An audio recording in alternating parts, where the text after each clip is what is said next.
Please remain standing for the singing of the South African national anthem, followed by the African Union anthem.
Thank you. You may be seated. Ladies and gentlemen, here to grace this prestigious occasion, please help me welcome to the stage Ubuntu Africa.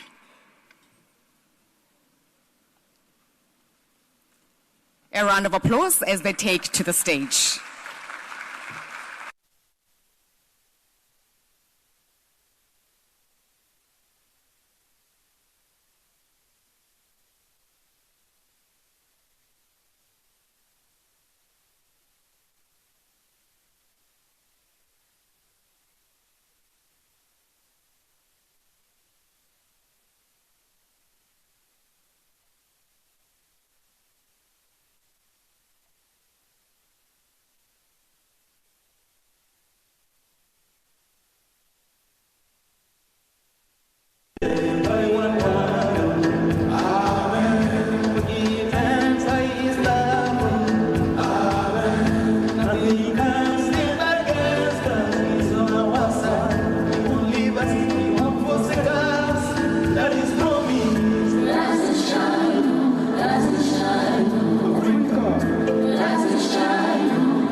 next song is called Ubuntu Africa. Ubuntu Africa, a place we call home.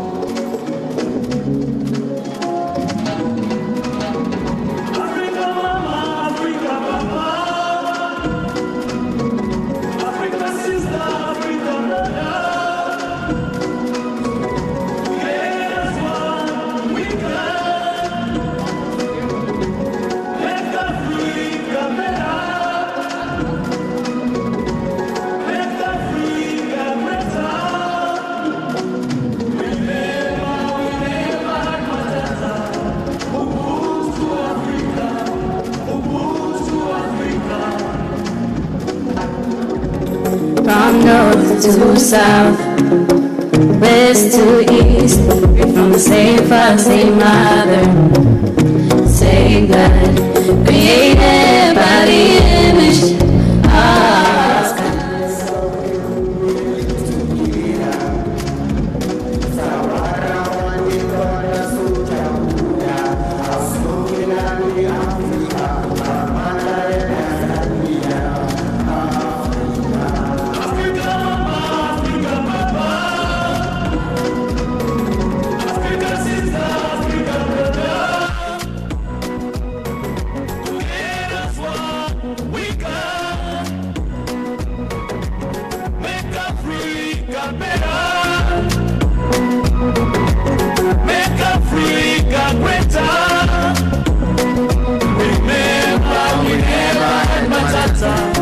Ubuntu Africa, Ubuntu Africa. Long as the motherland Africa is golden, with unity and love we feel the throne. Inspiring the brotherhood, finding many views. Get up on side is within our nature. Africa united, we can never be shattered. All the blessings as we flood, nobody can shake us, no, no. One people, let's remember that. No matter if you're North, East, or West African. Glory be to God for our skin color. Black, gold in our DNA, let's love each other. One every other African is your brother, or sister, or mother, or father. Africa united, we can never be shattered. All the blessings as we flood, nobody can shake us, no, no.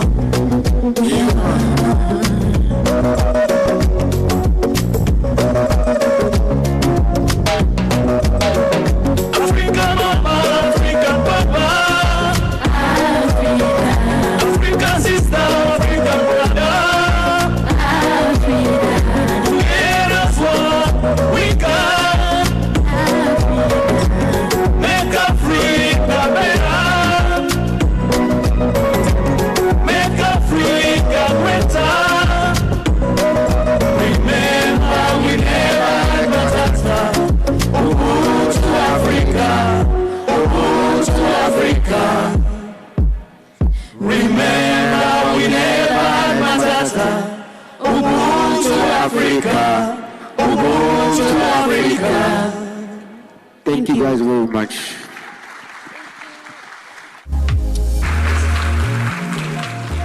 Beautifully done. That was, of course, Ubuntu Africa, and their mission is to unify Africa through song and dance.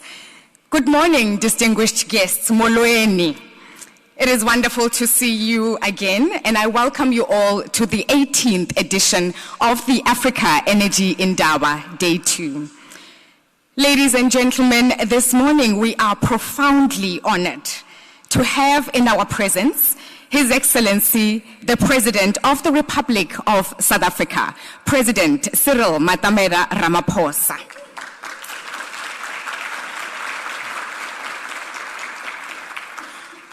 Rikoba Tanganedza, we welcome you.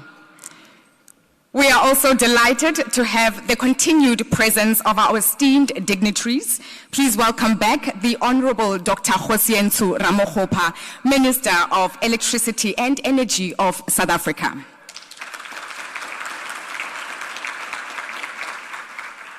We are also excited to see the Deputy Minister of Electricity and Energy, Ms. Samantha Graham-Murray. You are welcome. And furthermore, we acknowledge Her Excellency, Ms. Lerato Mataboge, Commissioner for Infrastructure and Energy at the African Union Commission. Le amogetse. And to our esteemed honorable ministers who are joining us from various countries on the continent, members of the diplomatic corps, industry leaders, the media, and of course, all our returning guests, we are honored to have you here with us once again. The fine specimen of a human creation is back. My name is Lerato Ditshego.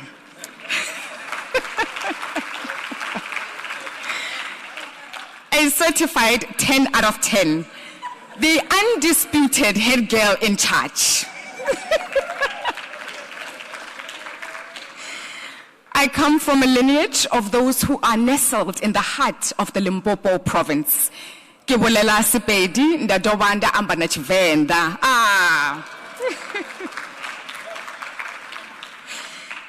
Just a recap of our friendly reminders. Yesterday we did say that we no longer say housekeeping. If you find yourself in the company of a program director who refers to housekeeping, just know it's going to be a long agenda. My mission today is very different.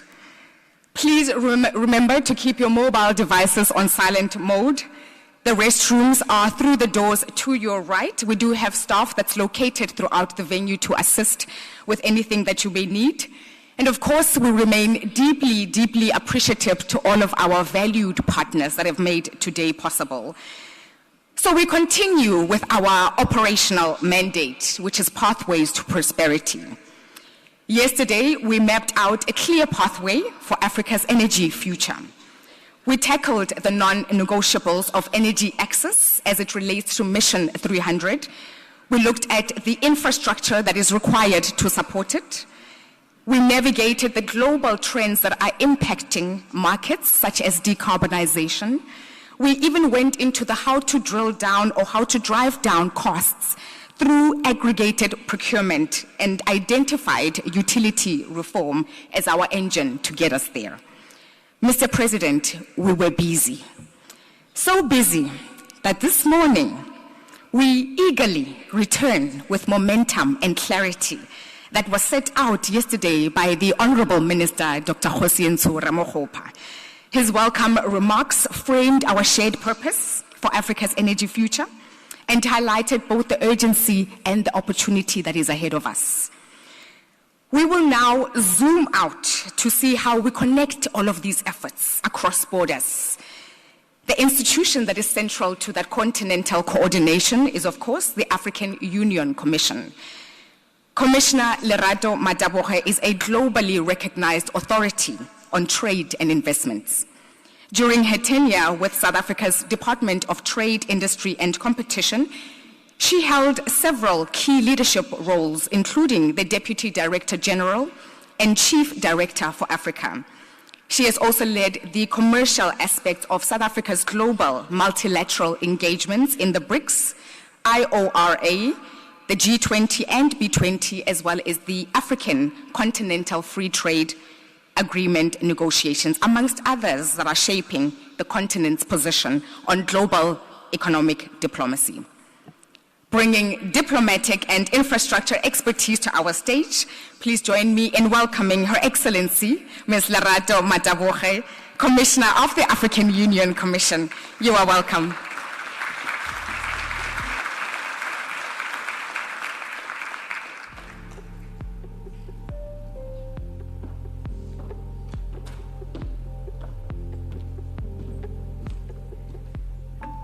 Thank you very much, 10 out of 10 Program Director.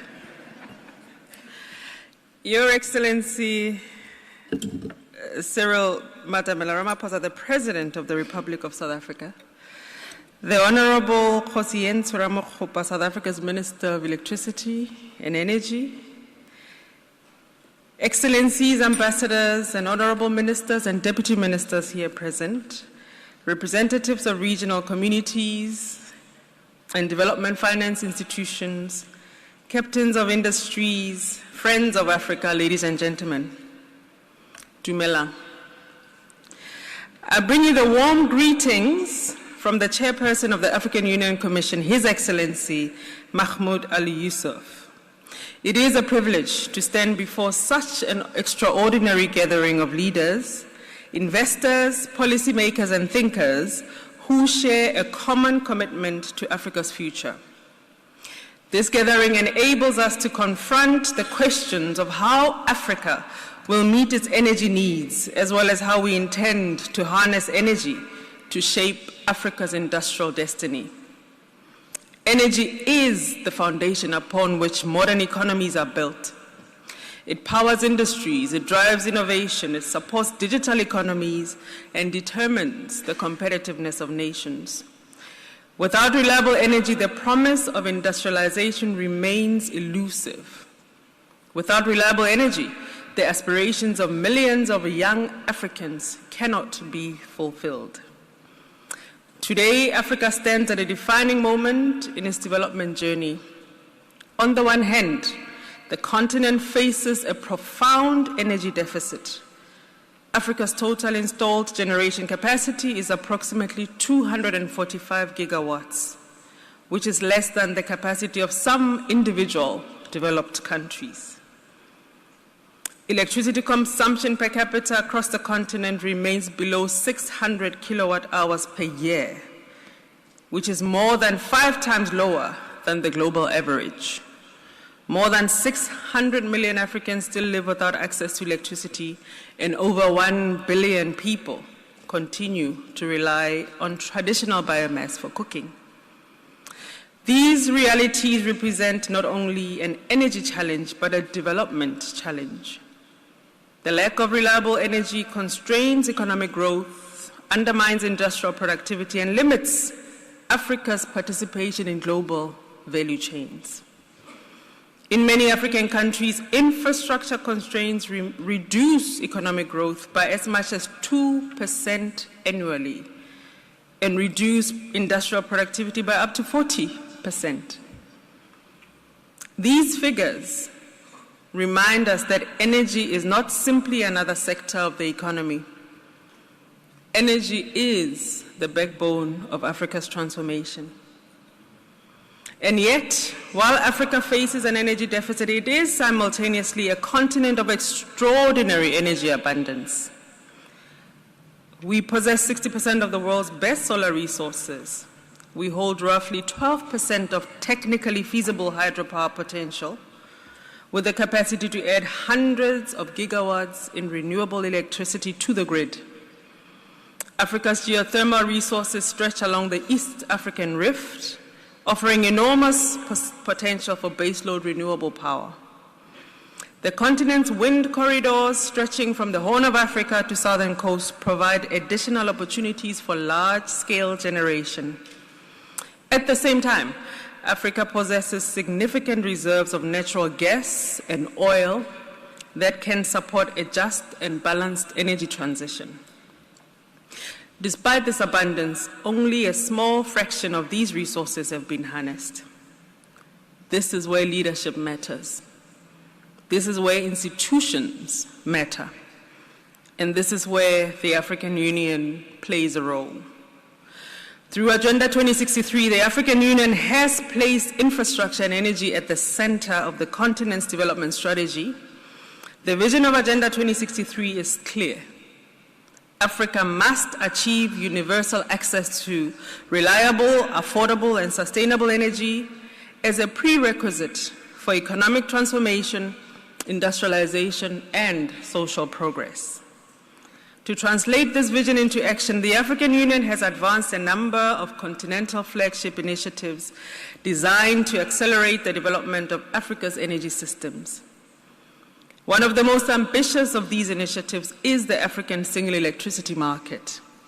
Once fully operational, this integrated electricity market will connect national grids along the continent, enabling countries to trade electricity across borders, optimize generation capacity, and improve energy security. By integrating Africa's fragmented power systems into a single continental market, the African Single Electricity Market will create the largest electricity market in the world, serving more than 1 billion people. Another cornerstone of Africa's energy transformation lies in the development of regional power pools. The Southern Africa Power Pool, the West African Power Pool, the East Africa Power Pool, the Central Africa Power Pool, and the North African interconnectors represent critical building blocks for a continental electricity market. These regional platforms allow countries to pool resources, to share infrastructure, and balance supply and demand across borders. They also create opportunities for large-scale generation projects to serve multiple countries simultaneously. Perhaps no project illustrates the transformative potential of Africa's energy future more clearly than the Grand Inga hydropower project in the Democratic Republic of Congo. With an estimated generation potential exceeding 40 gigawatts, Grand Inga has the capacity to become the largest hydropower facility in the world. If realized at scale, Grand Inga could supply electricity to large-scale parts of Africa, powering industries, cities, transport systems across the continent. It represents not merely a power project, but a continental development platform capable of reshaping Africa's industrial landscape. The delays in fully realizing the Grand Inga opportunity should never detract from the recognition of the transformative impact of this project to Africa's growth and transformation. Renewable energy initiatives are gaining momentum across the continent. Through the Africa Renewable Energy Initiative, the African Union and its partners are advancing the deployment of renewable energy systems at scale. Solar parks in the Sahel, wind projects in North and Southern Africa, and geothermal plants in East Africa demonstrate that Africa's renewable potential is a practical energy of growth. It's a practical engine of growth and a critical additionality to base load. The Programme for Infrastructure Development in Africa, commonly known as PIDA, has also prioritized energy corridors and cross-border transmission lines to enable electricity flow where it is needed most. By strengthening continental interconnectivity, these projects help overcome one of the greatest obstacles to energy development in Africa, which is fragmented national markets. While these initiatives provide a strong framework for progress, we must acknowledge that the pace of investment remains insufficient to meet Africa's rapidly growing demand for energy. Population growth, urbanization, and economic expansion mean that Africa must dramatically accelerate the development of its energy systems. Experts have estimated that Africa must provide electricity access to approximately 90 to 100 million additional people every year if the continent is to achieve universal access by 2035. Meeting this objective will require unprecedented levels of investment. Annual energy investment needs across generation, transmission, and distribution could reach $200 billion by 2030. That is 4 years from now. Yet current spending in Africa power sector averages only $45 billion per year. This leaves a financing gap of roughly $150 billion every year. Closing this gap will require the mobilization of both international and domestic capital. The global private sector manages assets worth more than $200 trillion. Even a small share of this capital, if directed towards African energy infrastructure, could dramatically accelerate the continent's progress. However, Africa must also increasingly look inward to finance its own transformation. Recent research shows that Africa already possesses more than $4.6 trillion in domestic capital across pension funds, insurance assets, sovereign wealth funds, and commercial banking institutions.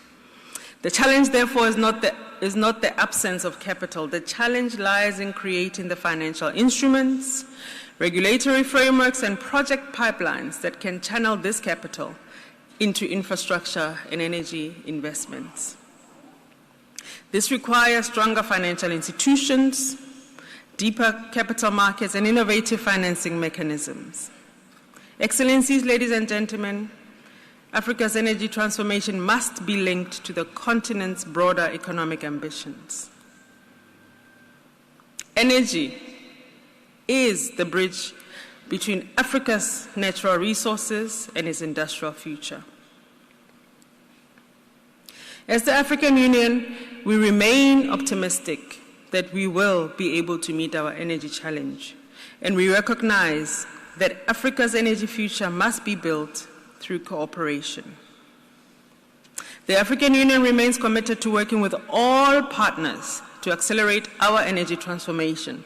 We will continue to strengthen policy coordination, promote regional integration, and advocate for fairer global financing structures that support Africa's development priorities.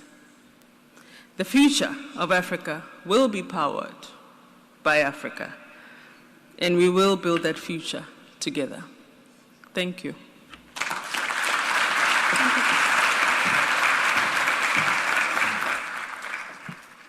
Thank you, Commissioner. You've inspired us with such a beautiful continental positioning as well as mandate. And thank you for reminding us for what's possible when we align our ambitions as well. Let us show our appreciation once more to the Commissioner.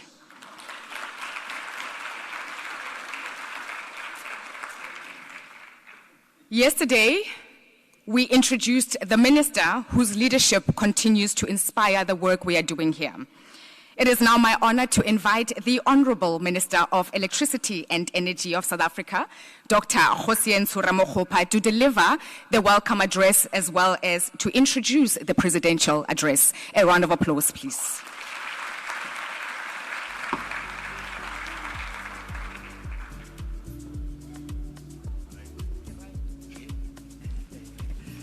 Thank you, Program Director, the specimen herself. Your Excellency, President Cyril Matamela Ramaphosa, Her Excellency, the Commissioner Lerato Matamuche, the Commissioner of the African Union Commission, Excellencies, Ministers and Deputy Ministers, special mention to my sister and colleague, Deputy Minister Samantha Graham-Murray.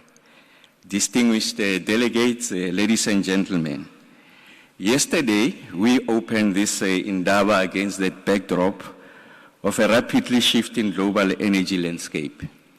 We reflected on the geopolitics of energy, on infrastructure as a backbone of industrialization, and on the responsibility that rests upon Africa to shape the global transition rather than simply supply it. Today, we turn from framing to leadership. The Africa Energy Indaba has, over nearly 2 decades, evolved into one of the continent's most important platforms for energy dialogue, investment alignment, and policy direction. It convenes governments, development partners, financiers, utilities, innovators, and industry under one roof, not merely to exchange ideas, but to align action. This year's theme, namely African Energy Pathways to Prosperity, speaks to a simple but profound truth. Energy is not an isolated sector. It is the foundation of growth, the enabler of trade, the engine of industrial development, and the guarantor of dignity for our people, for South Africa, and for the continent as a whole. The energy transition must be developmental. It must expand access, strengthen resilience, unlock investment, and accelerate industrialization. It must also advance continental integration through interconnection, competitive markets, and coordinated planning. These are not abstract aspirations. They are central to Africa's Agenda 2063. They are embedded in the African single electricity market. They are reflected in the 10-year infrastructure investment plan for cross-border interconnectivity. And they are reinforced by initiatives such as Mission 300, which seek to accelerate access at scale. But achieving these ambitious figures requires political leadership at the highest level. It requires clarity of direction. It requires institutional reform. It requires investment confidence. And above all, it requires a firm commitment to inclusive and sustainable growth. South Africa is privileged to host this gathering at a time when our continent's voice in global forums continues to strengthen. The African Union's permanent membership in the G20 has reinforced the centrality of Africa in the global economic governance. Our collective priorities around energy security, infrastructure development, and just transitions are now firmly on the global agenda. We are privileged to be joined this morning by a president who has consistently placed economic recovery, infrastructure expansion, and continental cooperation at the center of South Africa's national program. President Ramaphosa's presence here today underscores the centrality of energy to our shared future and affirms that it is not a peripheral policy concern, but a core pillar of national development and continental progress. It also reaffirms South Africa's commitment to working with our neighbors and partners to build a more secure, integrated, and prosperous African energy system. Excellencies, distinguished guests, it is now my honor and privilege to invite to the podium the President of the Republic of South Africa, His Excellency Matamela Cyril Ramaphosa. President.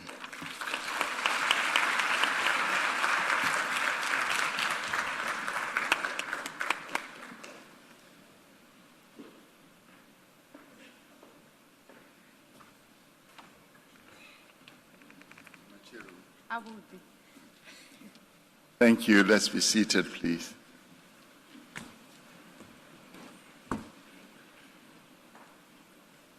Thank you, Program Director, the most wonderful and merciful, most understanding Program Director I've ever come across.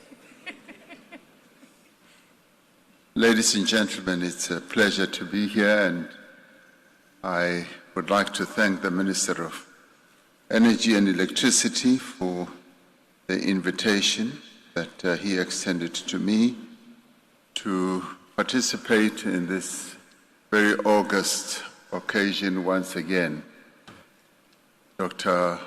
Kgosientsho Ramokgopa and the Deputy Minister, whom he calls his sister, have really, ministers never really refer to their deputy ministers as sisters. This is a new one for us. And I will not add a few other things they both said when I was coming in here. They have been truly driving energy reforms in South Africa, and we'd like to thank them for the excellent work that they are doing. And in fact, the main focus in our country has really been the energy landscape, and particularly the reform thereof. And I'm rather glad that as South Africa we face the challenge of expanding our transmission grid. We are having a number of people here. I believe there are innovators here, there are financiers, there are bankers, and as I look around, my eyesight tends to fail me sometimes, but my smell doesn't fail me. I smell money. I can just smell money, and I'm so glad that the Financiers Minister Ramokgopa are here, and your great challenge of 450 billion rand will be well looked after. And Commissioner Mataboge, also thank you very much for bringing the message from the AU. what I can say about Commissioner Matabuche, she operates obviously at the higher body on our continent, and because they encompass the whole continent, we pay homage to them. What I can say, which you may not know, is that what she says, she implements, she delivers. And I was listening very carefully to what she was saying here, knowing that every word that sort of drops from her lips is something that you can rely on, and she will live up to it and deliver.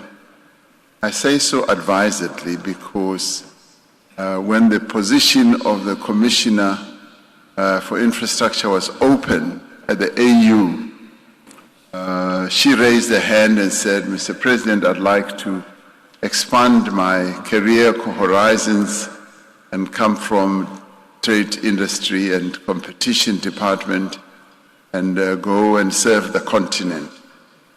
And she said, what I need is support from my own country, because everyone else who's competing for that position is supported from their country. And so we agreed. Now, at the very last moment, there was a lot of competition. And she said to me, Mr. President, if I win this position, I promise you, I am going to buy you a packet of crisps. Now here at home we call it Simba chips, a packet of crisps. And so the campaign worked, she was elected, and I was sitting in the AU Assembly Hall. The debates go on all day. You hardly ever get time to go and have lunch or anything. And there she comes, walking gently down the stairs with a packet of chips. And she put it on my table and said, Mr. President, I told you I would deliver, and here is your packet of chips. So she's a commissioner now at the AU level. Do listen to her carefully, but a lady who will deliver what she says she will do. It's a real pleasure to be here, and I'd like to thank you once again, Minister, and those who have arranged this conference. I thank you because this is a very important conference in the life of our continent, in the life of each of the countries that are here. And I want to extend my greetings to the various ministers of energy and electricity or whatever who have graced this occasion from our continent. We thank you dearly. We'd like to extend our gratitude to you for being here. The topic that you are dealing with today, as you did even the previous year, is a very important one. And as I welcome you, which could have been done yesterday, we thank you for being here. This Indaba is in many ways an opportunity to harness our collective efforts as the people of this continent towards realizing an Africa that meets its needs for reliable energy while becoming resilient and competitive when it comes to the exporting of energy in a rapidly changing global market. There has never been a better time and opportunity for Africa to advance its energy security, resilience, and sustainability. Now, with its abundant natural resources, our continent holds immense potential for energy generation. We hold some 60% of the solar energy in the world. Alongside substantial oil and gas reserves, Africa has enormous and abundant solar resources, wind corridors, and major river systems. There is an abundance of another element which the world is now woken up to and requires from our continent, and those are critical minerals between the African soil. These are minerals that are being sought globally for technological applications, including in energy. Yet, alongside this massive natural wealth, Africa experiences energy poverty. More than 600 million of our fellow citizens on this continent do not have access to electricity, according to the International Energy Agency. And this has now become common cause as a number of institutions keep referring to this. Every day without reliable power translates into what I would call lost production, interrupted services, constrained investment, and reduced opportunity for the people of our continent. This energy gap exists in a context of a growing continental population, rising urbanization, and renewed efforts to industrialize and integrate into the global economy. The ambition to be greater than we are is there, but what holds us back is our energy deficit. This environment, access to reliable electricity, is a competitive differentiator. Industrialization cannot take place without secure supply chains, resilient villages, towns and cities, and reliable as well as affordable, scalable energy. Now, historically, much of our continent's energy infrastructure was built on severe and also to serve extractive models. To the extent that it was built in various nodes on our continent, it was just to extract those products that were needed and to cut them off to other locales in the world. Power systems were developed around enclaves of production rather than around broad-based development for the area and for the country. This legacy still influences the geography of opportunity on our continent. It explains why, even where resources exist, the systems required to translate resources into prosperity have remained uneven. The task now is to build a different kind of system, one that connects Africa to itself and one that allows our economies to grow together rather than apart, and much worse, rather than on their own on an insular basis. The African Union's Agenda 2063 recognizes that Africa's development must rest on modern infrastructure, including energy systems that are integrated, reliable, and capable of supporting industrial transformation, apart from supporting the livelihoods of Africans, apart from ensuring that when the children of our continent study, they no longer study with candlelight. Energy is not a luxury. Energy is a must on our continent, and it must be seen as such. When electricity started, for instance, or better still, when it was spread here in South Africa to the black population, or if you want to know the history of our own country, which was still under apartheid rule, well, colonial rule first and apartheid rule, they ensured that electricity was just reserved for white people, and black people didn't have electricity. So when it finally was spread even to the townships first, not even to the rural areas, as they connected, it was a luxury. We had never seen electricity. And I remember this distinctly in my lifetime in Soweto. When electricity arrived, it was like a real luxury.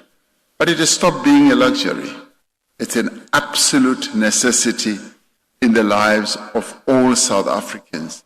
And that is why here in South Africa, the democratic government made it a point to spread electricity throughout the country. And today, 93% of South African households have electricity.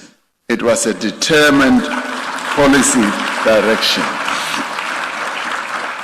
Because whilst it was a luxury for the white population, for us, the majority of the people here, it became a necessity to support our lives, to support children who were studying, and also to drive the economy of the country, particularly the economy that was being driven by black people, which had been held back because of lack of a key driver such as electricity. This places energy at the center because it understands that without energy, the broader aspirations of development, of integration on the African continent, of addition and inclusion will remain constrained. So the promise of Agenda 2063 is not only universal access to energy, but it is also about productive access. But it is also about equity, that there must be equality. We cannot have a situation where 600 million Africans on our continent do not have access to electricity, and the rest of us have. That gives rise to inequality. And equity and equality is one of those fundamental values and principles that all of us as Africans must embrace and make sure that our leaders, our policy prescripts address this issue with the urgency that it is needed. Productive assets enables industry. It enables progress. It supports competitive enterprises. And more importantly, it improves lives. And it creates jobs at scale.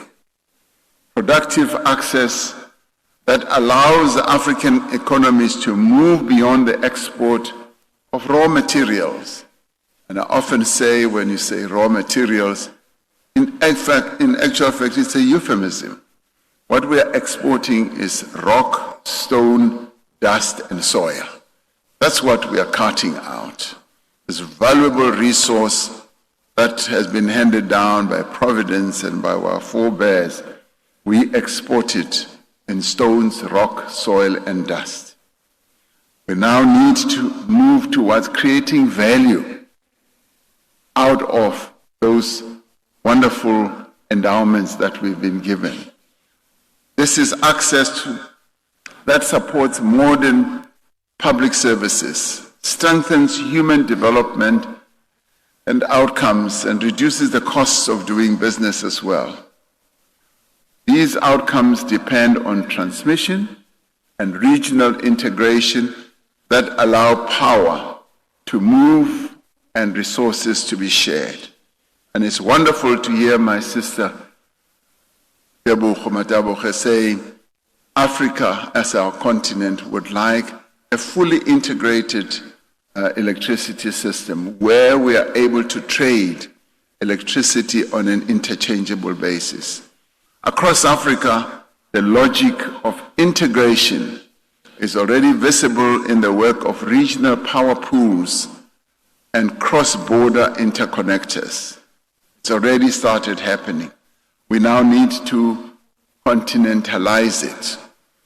These allow hydropower, solar power, gas, and storage to support one another across borders and create a pathway to a more efficient and continental system.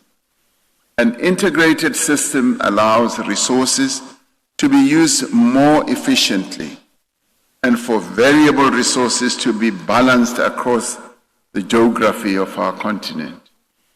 An integrated system enables a more competitive market and spreads risk. Competitive markets are important because you spread your risk, and as you spread your risk, you balance your energy spread in the country, and it becomes much more reliable. When one fails, the other one kicks in. In this way, integration supports both affordability and reliability, which are essential to industrial competitiveness.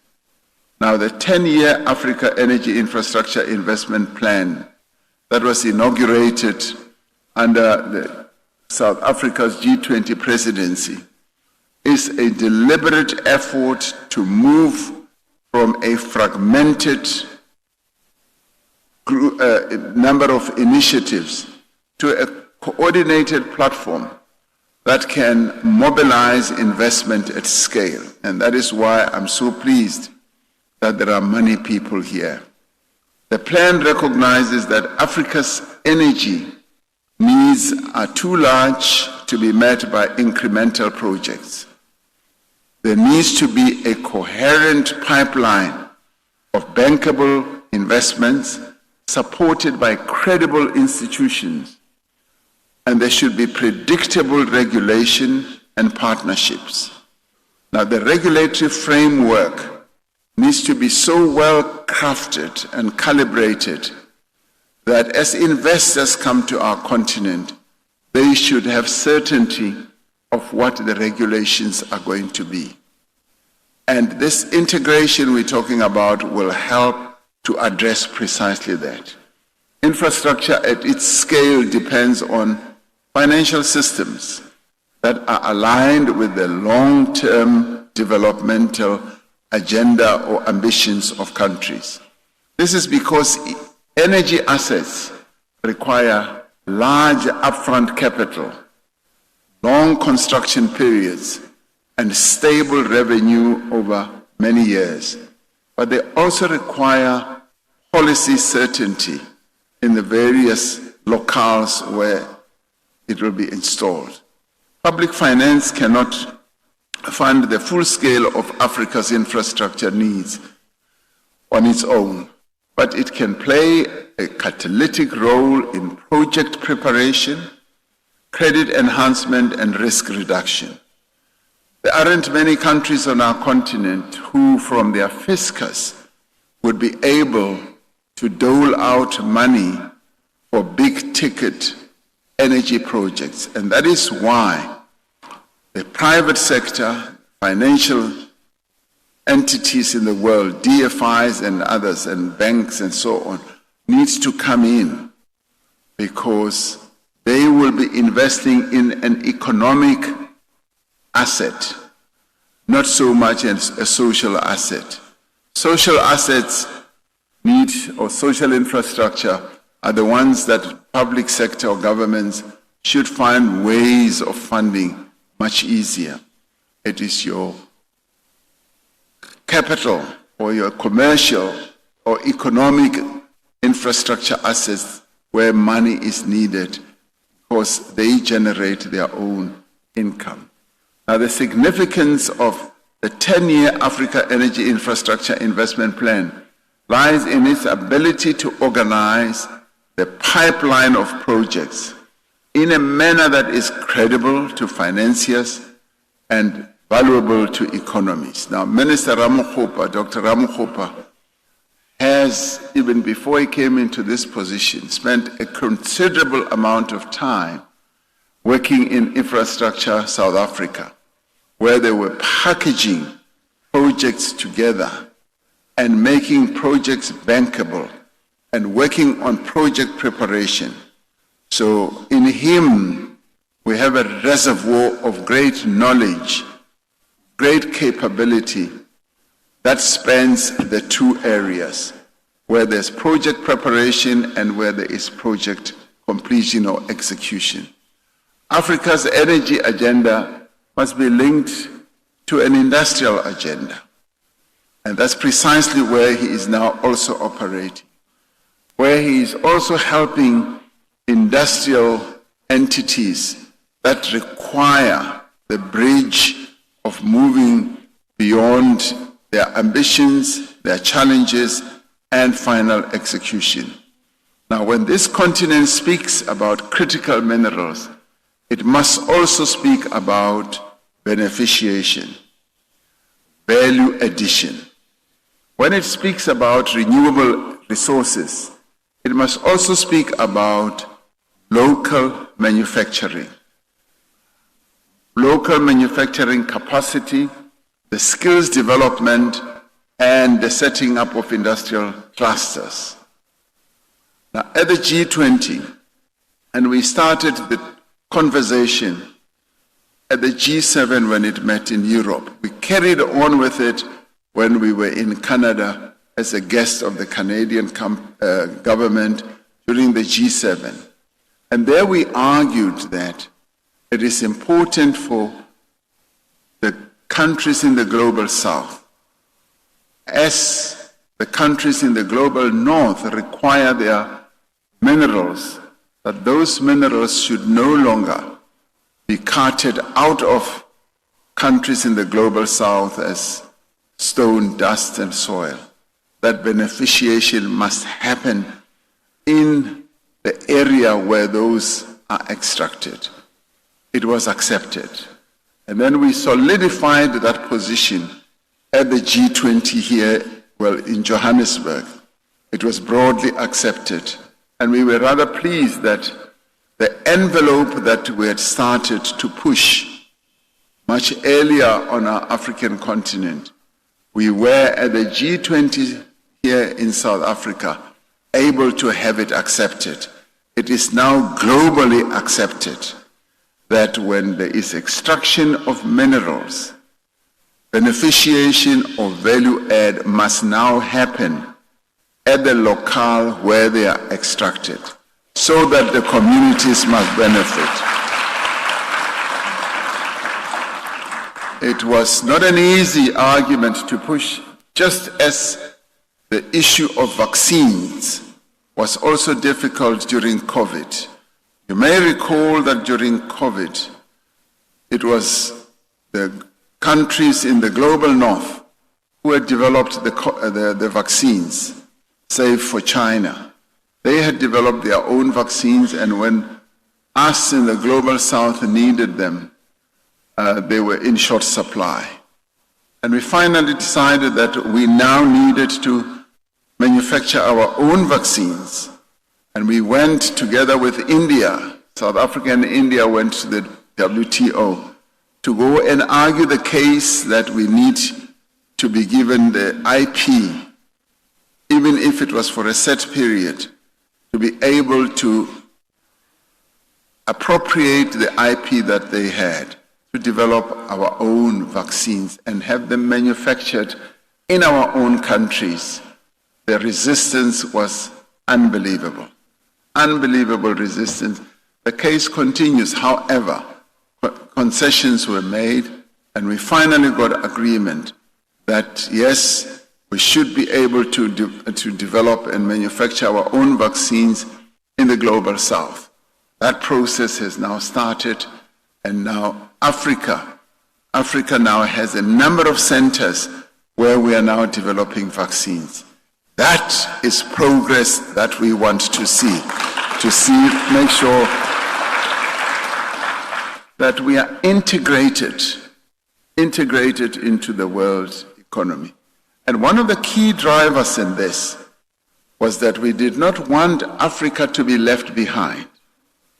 And when COVID descended on all of us in the world, we realized that unless we woke up, we would be left behind. They would develop vaccines, and much as we were doing research to find out what causes vaccines, the various strains, when it comes to vaccines, we would be left way behind.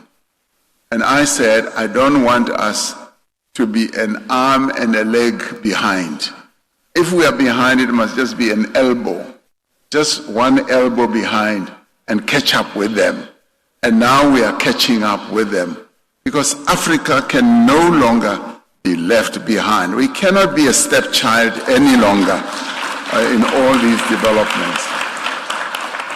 So when it comes to energy, when we speak about investment, it must be about institutions that can deliver projects on time, within costs, and also with quality.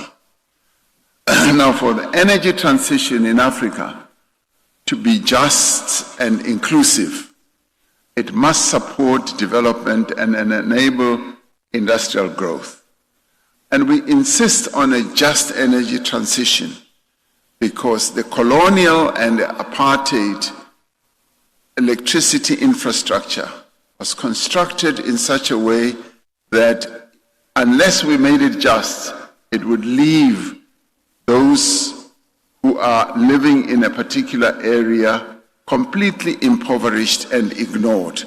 So energy transition must therefore be just. It must take into account the needs of the local people so that as we transition, say, from fossil fuels, we are able to move with our people so that they can see that the new energy source that we are now embarking on also benefits them and it does not leave them destitute. The Africa Energy Indaba should be about encouraging partnerships that build confidence, that the projects will be delivered with integrity. And that is why the just energy transition for us is important. This confidence relies on planning institutions that can anticipate demand, but it also relies on regulators that can balance investor certainty with public interest. Credibility needs to be built through utilities and system operators that can operate networks much more securely, and also public finance institutions that can support project preparation and structure the transactions so well that everybody becomes a winner. Now, complex infrastructure programs succeed when actions match the words. When what we say is finally coupled with what we do.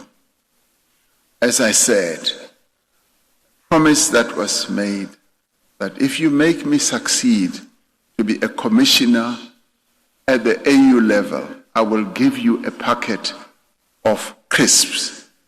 That is how you match that ambition and you make delivery. I am a living witness to that. Crisps were delivered to me having made a promise. Africa needs to be known not only for its ambition, but actually it needs to be known for implementation. Now, I'd like this analogy that I've painted to be taken to business schools so that people should be taught about how a wish is made and how delivery is made. And you can make it as simple as saying, you do this for me and I will give you crisps or a packet of peanuts. And that should be studied thoroughly at even Harvard. The future we seek is one in which Africa is connected by infrastructure. It should also be aligned by policy, but it should also be strengthened by shared investment. Now, we now need to go beyond just talking. We now need to say, from a policy point of view, we may be stating our ambitions here. The policy processes are now being put firmly in place.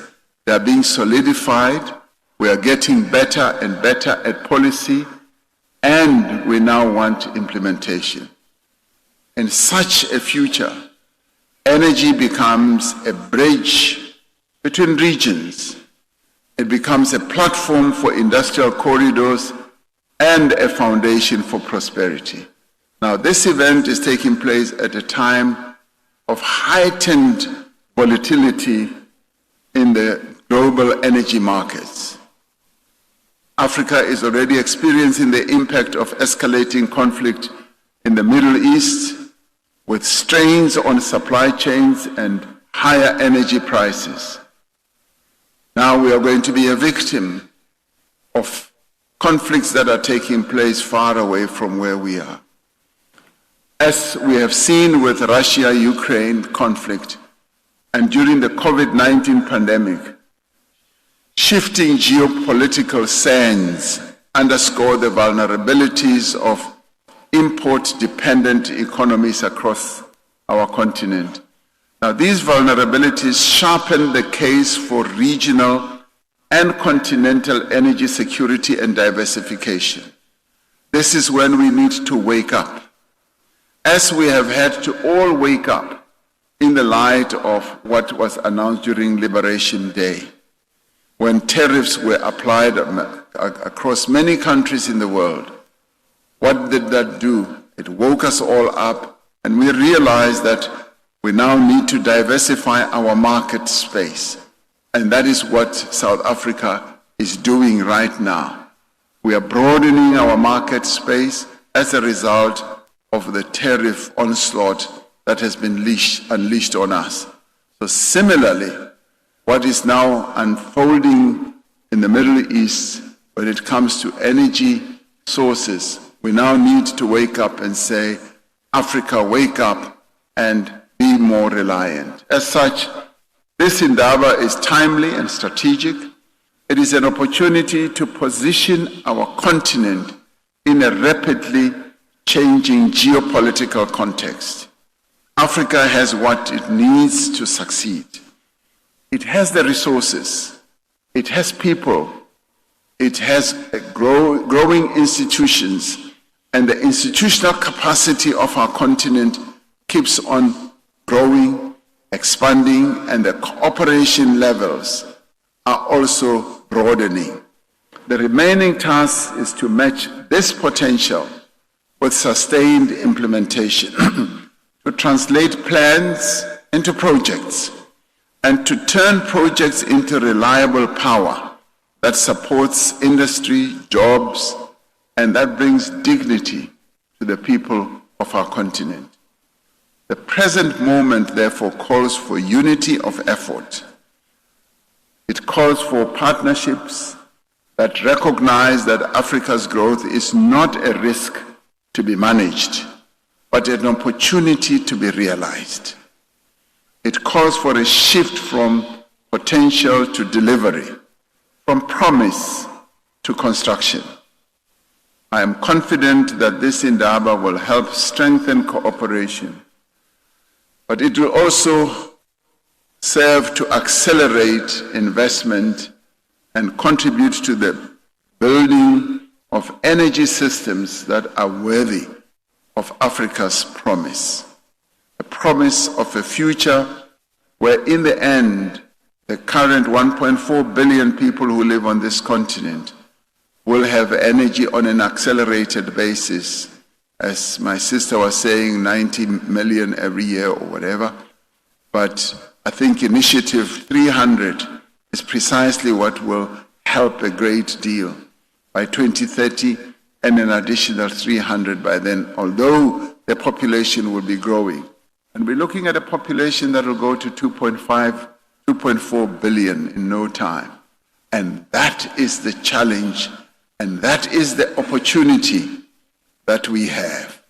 You may remember that story of a US company that sent two of their salespeople to a country on the African continent. They were companies that made shoes. They sent their first representative, arrived on one of the countries on our continent, and saw the people walking barefoot. Went back to the United States and said, there is just no market there. They walk barefoot. I never think that they will ever have an appetite to wear shoes. They sent another one, and he came back and said, boss, what an opportunity. They don't have shoes, but imagine we can supply shoes to them. And that is how that company started growing, by providing shoes. Now, on our continent, we don't have electricity for 600 people. That is the opportunity. That is the opportunity that we must seize. I end, not to be boastful, I end by saying, when the South African Democratic Government took over 30 years ago, 1994, only 54% or so of South Africans had electricity. Today, it has risen it to 93%. It saw that as a key task to make sure that those that did not have electricity must have electricity. So what did it see? It saw an opportunity, a great opportunity to improve the lives of South Africans. What has that yielded? It has yielded enormous opportunity, dignity, and the improvement of life of our people, and the growth of our economy that is now standing in the years that are coming is going to be generated because of the commitment that was implemented some 30 years ago. So I thank you. We are in a good space as people focusing on energy. Energy is not a luxury. It is an absolute life-giving and life-saving opportunity. Let us take it. Thank you very much for being here.